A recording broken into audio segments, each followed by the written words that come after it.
So let's move on to Boeing. Following the deaths of two Boeing whistleblowers, according to Newsweek, Brian Knowles, who is the lawyer who represented both deceased men, he says that these deaths are not deterring his other whistleblower clients. To refresh your memory, 2 weeks ago, former quality auditor of Boeing supplier Spirit Aerosystems turned whistleblower Joshua Dean died of a sudden illness. Dean's death came less than 2 months after another Boeing whistleblower, John Barnett, was found dead with a gunshot wound. According to authorities, the gunshot appeared to be self-inflicted. Knowles told Newsweek, quote, "Dean and Barnett were not the only two aviation whistleblowers we were representing. We have more than 10 others who we have been representing, and we are hearing from other people who want to come forward as well." Knowles went on to say, "I think these folks now feel an even greater need to speak out and come forward.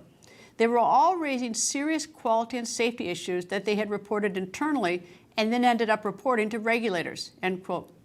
Former Boeing manager turned whistleblower and Foundation of Aviation Safety Executive Director Ed Pierson joins me by phone.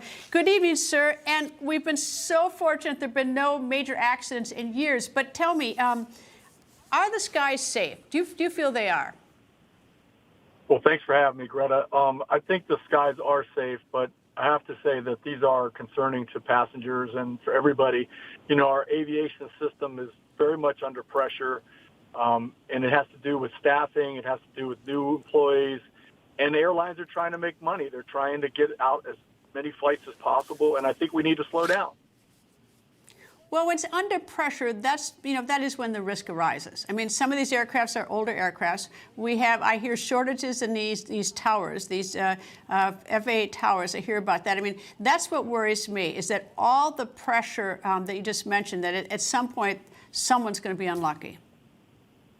Right. I mean, unfortunately, these are all precursors to tragedies, and there's really no excuse. We know we have shortages of staffing. We need to slow down. The airline industry needs to make sure they do everything right. Everybody's important. It's a big ecosystem. The manufacturers, the airlines, the regulators. I mean, the regulators need to do a lot more. They just can't sit back and just wait for something to happen. It's very discouraging to see. They seem very reactive these days. With these whistleblowers, are they making serious charges? I mean, look, it's one thing to have, maybe a piece of carpet that comes up from the floor of the internal part of the aircraft, but are they making complaints about really serious quality control things?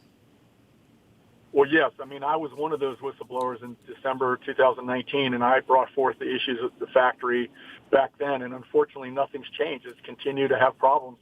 So the concerns that the employees are raising, I believe, are very important. And, we shouldn't have to rely on whistleblowers to provide the truth. If the airlines and the Boeing company and the regulators are doing their jobs, we wouldn't be surprised by all the.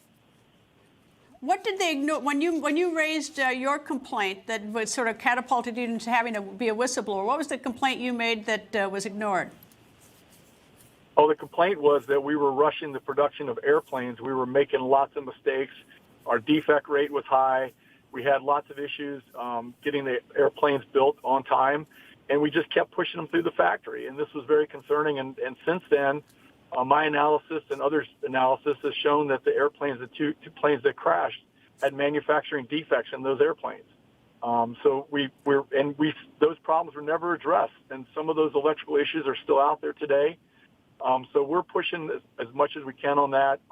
And I just want you to know we added a capability to our foundation website last week where passengers and also airline employees or government employees could submit safety reports, because we feel like those reports are not being submitted by the airlines right now, and that's concerning.